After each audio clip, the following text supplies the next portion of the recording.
Assalamualaikum, welcome back to my channel. So hari ni aku nak berkongsi beberapa tips.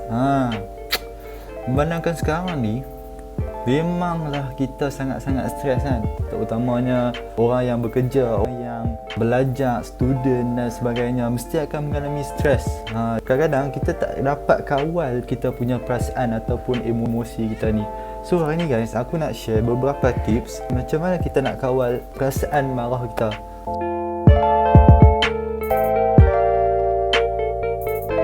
Marah ni sebenarnya dia adalah salah satu emosi yang ada pada setiap orang. Setiap orang mesti akan ada sifat marah.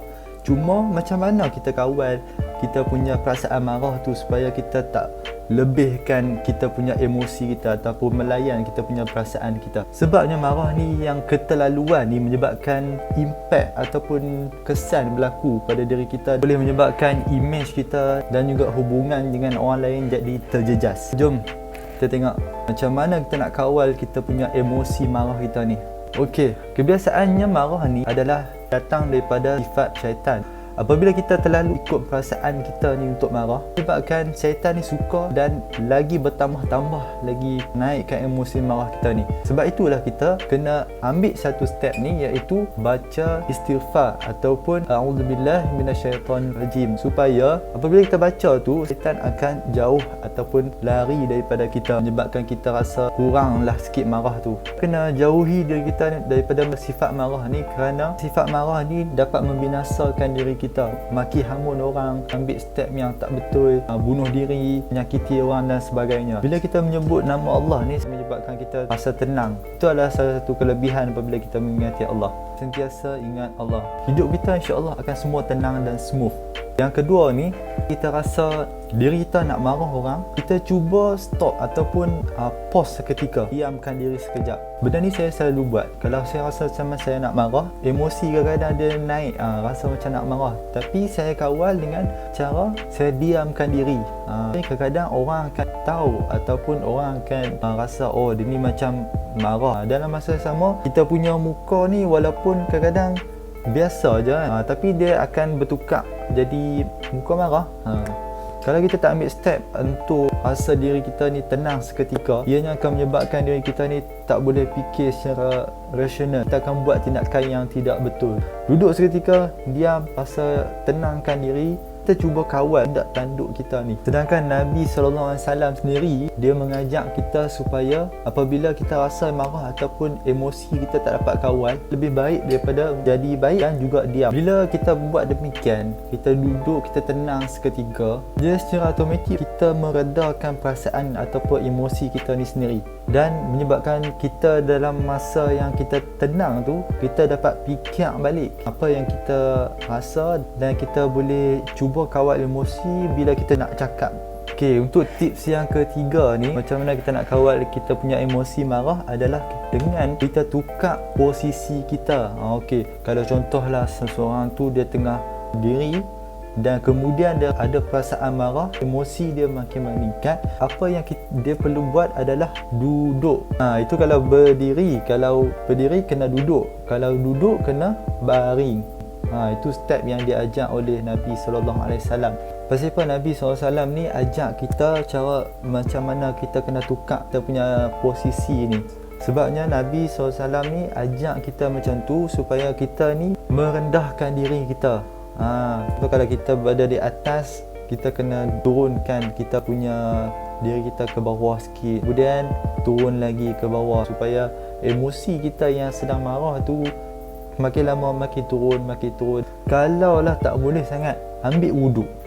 Wuduk ni dia adalah air. Marah kita ni adalah bersifat api. Kalau kita ambil wuduk, kita dapat padam api tu. Kelebihan ataupun hikmah berwuduk ni akan menyucikan diri kita balik, menyejukkan hati kita dan akan menghapuskan dosa-dosa yang ada dekat diri kita ni.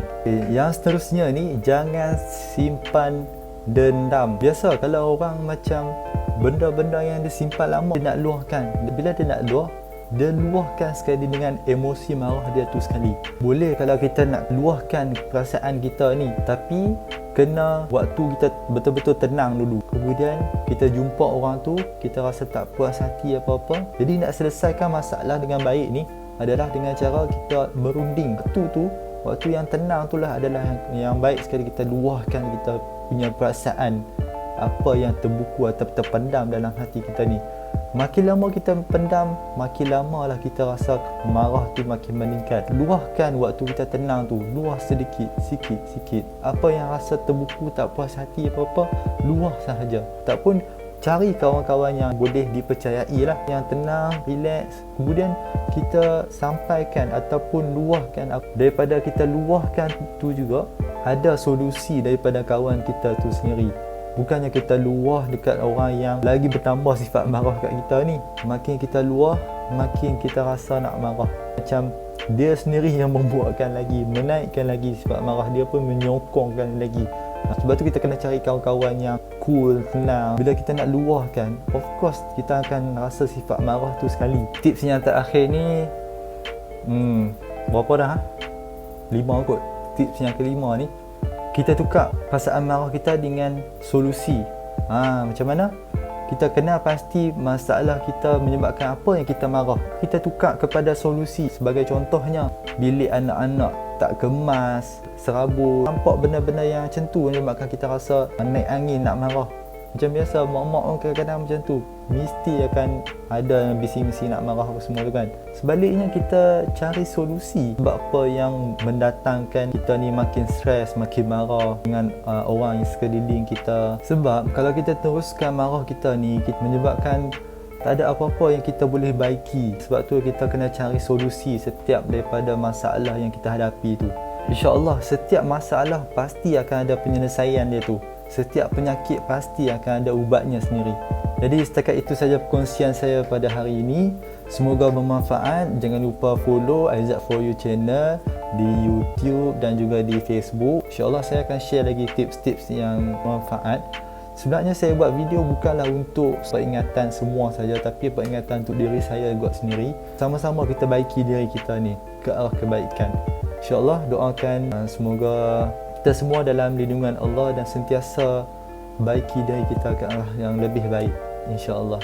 Jadi setakat itu saja daripada saya. Kita jumpa lagi untuk video yang akan datang, insya-Allah. Assalamualaikum.